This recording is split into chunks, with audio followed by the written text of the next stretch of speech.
پاکستان بننے تو پہلے سے پیدا ہوا ہے. پاکستان جس وقت بنیا تو آپ کی کتنی عمر تھی؟ پاکستان جب بنیا ہے تو میری عمر ہی تھی کوئی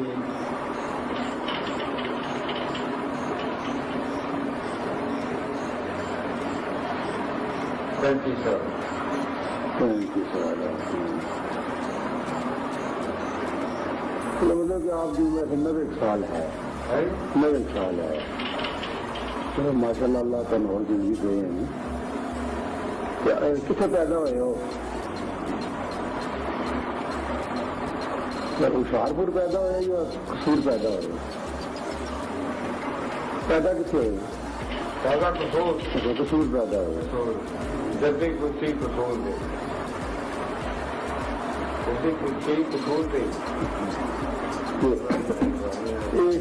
کبوتر جڑے نے کتنا عرصہ ہو گیا رکھے شوق فرمانے ہیں؟ میرے دادے کے ٹائم پر.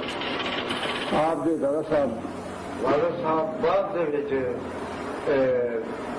میرے دادے کبوتر پہلے شوق ہی اڑاؤں نہیں جس طرح پبھی شوق ہے انہوں نے رکھنے کا شوق. والد صاحب نے اسی طرح شوق دیا. جیسے ذرا کرو وہ زیادہ کبوتر ہو گیا تو پھر ہندوستان کے جو محبت آ گیا انہوں نے رکھ لیا. وہ کھیل کرتا ہے سکول بڑا کام کوئی کبوتر شہر کے سارے چنگا نہیں ہوتا جس طرح رات سے وغیرہ وغیرہ ہوتا ہے. تو والد صاحب جیسے میرے ایسے آج پنجاب سے جانے تھے تو علی گڑھ جانا پیا ہندوستان ہے. اسے ایک میل سی تو فور مین کا جا سامان ہوں ٹھیک ہو کر کے گیا. جس ویلے انہیں مطلب ٹھیک کر دیتا تو والد صاحب شوق تھی. ڈرائیور کو کہنے لگے بھیا یہاں کوئی اچھے جانور بھی تمہارے پاس ہے؟ تو بھیا کو کہنے لگا ڈرائیور کہ میٹھی صاحب ہمارے پاس اتنے اچھے ہیں کہ تمہارے پنجاب میں نہیں ہوں گے. تو والد صاحب میرے کہنے لگے یہاں سے فرق تو دے دیں. کہنے لگے چھٹی دے دو مینیجر سے چھٹی دے دو 3 دن کی. بس آؤ انہیں کہ 3 دن سارے کے سوال اب تو نہیں جائے گا. وہ فون مینیجر کو کہنا کہ چھٹی دے دو نہیں جائے گا. اس 3 دنوں کے بعد پھر 2 بچے گیا. تو والد صاحب نے پوچھا کہ کہڑی جگہ سے گیا تھا؟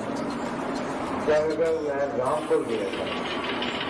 رامپور گاڑی ہمارے کو جلدی کشتی ہے بہت زیادہ ہے.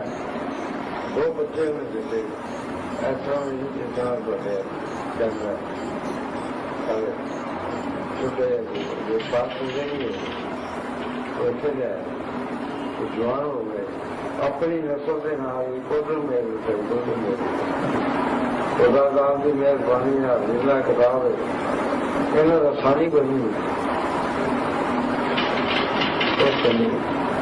یہ نسل جی تاری ہے گی سارے پاکستان میں اتنے بھی کوئی نہیں کسی شہر سے ڈگ دے دکان دے سبزی کھان دے سبزیاں جان دے بچے آئے آم شہر تو تھوڑے کو جالدار ہوں چل رہے ہیں 2 نسل. 2 نسل جی کہ جگہ مرزا کے پاس رشتے جگہ پہنچ گئی. اس سے شیر سڑے ہے بھی مطلب آئے نہیں وہ ڈب والے کبوتر ڈب والے انہیں نام رکھے وہ ایسے ایسے لالی تھے. دوسرے کو لالی تھے سیڑھیاں اتنے ہوئی چکر نہیں مارتے سیدھے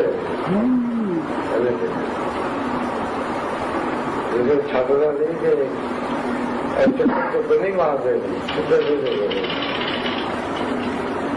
وہ کسی وہ ہاتھ سارے بندے نے آ گیا وہ ڈگا تو وہ مطلب میرے معلوم دے گئے تو سارے پھڑ کے پھر اپنے رنگ رہے ਉਹਦੇ ਵਿੱਚੋਂ ਉਹ ਮਿਸ ਪਾਵਰ ਆ ਲਾਲੀ ਦਾ ਉਹ ਫਿਰ 2 ਬੱਚੇ ਨਾਲ ਜਾ ਕੇ ਮੈਂ ਬਾਹਰ ਛੱਡੇ ਪਲੇਟਗਾਹ ਉਹ ਸਾਰਿਆਂ ਨੂੰ ਪਿੱਛੇ ਸਾਰੇ ਬੈਠੇ ਇਹਨਾਂ ਪਿੰਡ ਦੀ ਮਾਰਾ ਜਿਵੇਂ ਬੰਦੇ ਦੀ ਪ੍ਰੇਮ ਦਾ तो सीढ़ी होता है टेडी ने एक किसी की बने बड़ी चीज टेडी फूड को जोड़े डैडी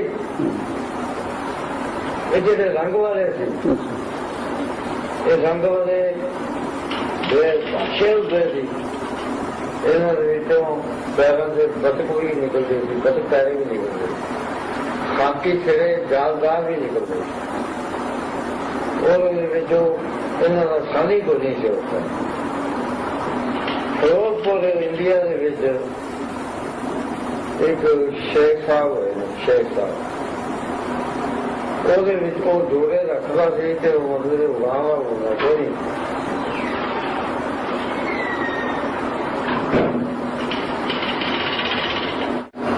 ਉੱਤੇ ਜਾਂਦੇ ਸੀ ਨਸਲ ਖਤਮ ਹੋ ਗਈ ਫਿਰ ਉੱਤੇ ਕਰ ਗਏ